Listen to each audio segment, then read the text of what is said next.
Salut, c'est Étienne Tremblay de la machine à mixer. La vidéo d'aujourd'hui a pour but de donner suite à une conversation que j'ai eue sur YouTube avec un utilisateur dans la section commentaires là, qui me demandait pourquoi certains artistes sonnent plus fort que d'autres. Est-ce qu'ils ont des deals avec les compagnies? Est-ce que les artistes payent YouTube pour être plus forts? Et puis moi, je lui ai expliqué que tout le monde est soumis à la même normalisation audio. Si vous uploadez une piste, là, une vidéo avec l'audio qui est plus fort que moins 14 LUFS, inévitablement, tout le monde va être amené à moins 14 LUFS. Et malgré toutes mes explications, cette personne-là persistait et croyait à une forme de conspiration, un genre de secret que personne ne sait, que certains artistes sonnent plus forts. Alors aujourd'hui, le but, c'est pas de faire, comme on dit, comme tu le dis si bien, Tommy, de faire un concours de bits, hein, mais c'est vraiment de t'expliquer pourquoi tu perçois des différences, parce que je pense qu'il y a une mauvaise compréhension de l'analyse, de comment fonctionne l'analyse LUFS. Puis il y a aussi certains facteurs, hein, des fois dans le mix puis dans la production, qui vont influencer notre perception. Fait que le but, justement, c'est juste de mettre les choses au clair.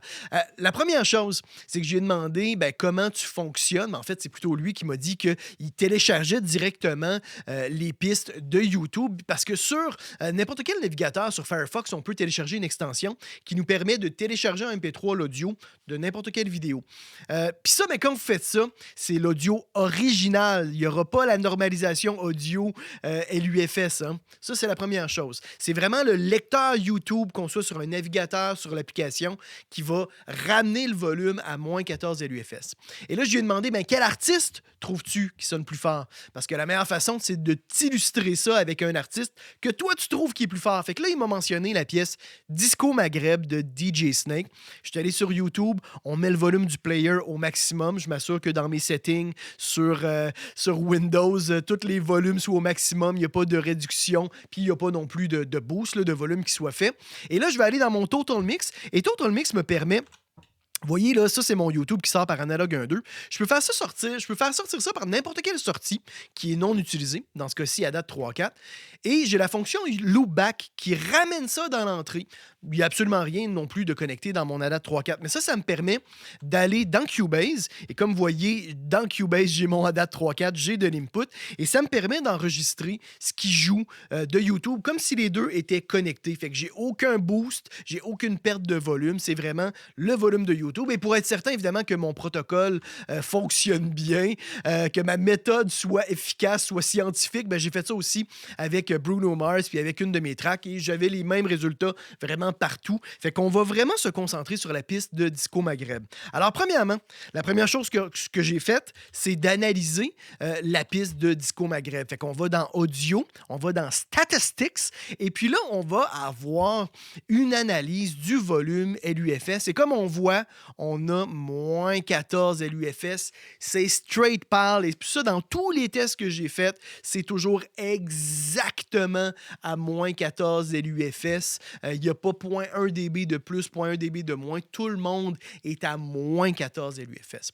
Et là, la première méconception, peut-être incompréhension, c'est que l'analyse, c'est une analyse integrated. C'est que là, ça va analyser vraiment l'ensemble de la pièce, du début jusqu'à la fin. Si on regarde la pièce, le Disco Maghreb, on a une longue intro qui est beaucoup moins forte que moins 14, puis on a une longue outro qui, elle aussi, va être moins forte que moins 14. Fait que ça, cette intro-là et cette outro-là, les deux vont faire descendre la moyenne de la chanson, ce qui va donner un moins 14. Parce qu'en réalité, là, si moi, je viens couper le début de la piste, puis la fin de la piste, puis j'analyse uniquement le centre, et là, je vais faire un duplicate de tout ça.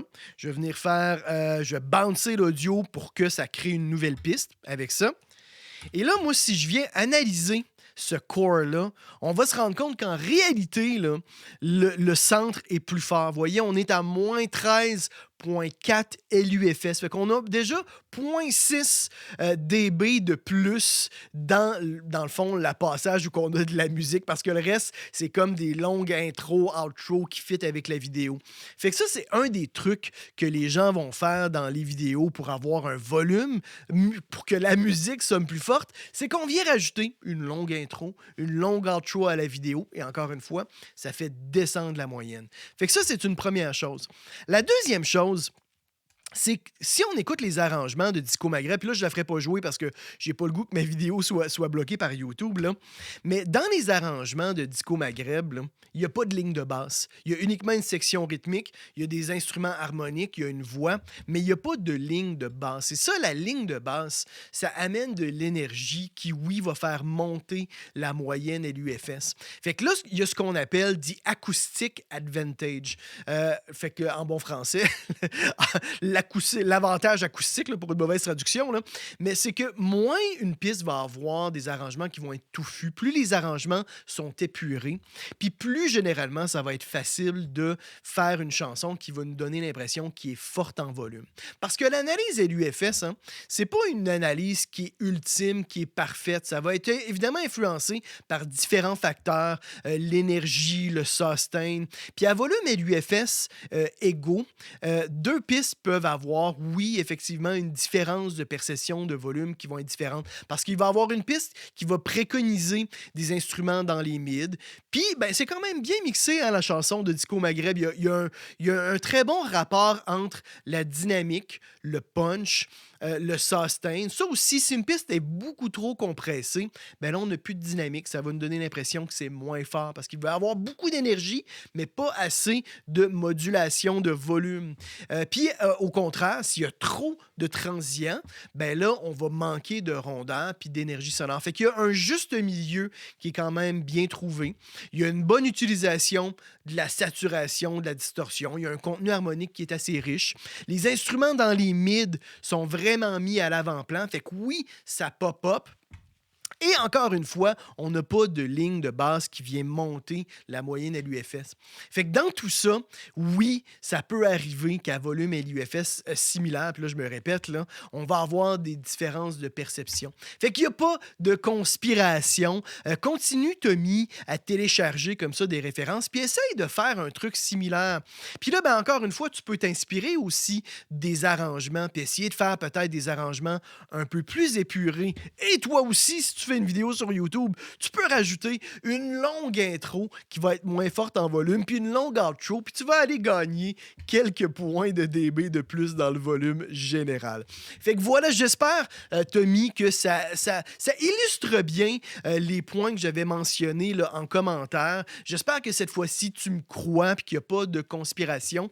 Tu peux faire de toute façon ces tests-là à la maison si tu as une Total Mix de RME ou il y a peut-être des extensions là, qui permettent là, probablement de connecter comme ça ton player à ton DA. Fait que tu peux faire ces tests-là à la maison si jamais tu me crois pas. Mais un petit pouce bleu, Tommy, si tu as apprécié la vidéo, abonne-toi, Tommy, à ma chaîne YouTube. Ça fait plusieurs fois que je dis ton nom, j'espère que ça te plaît.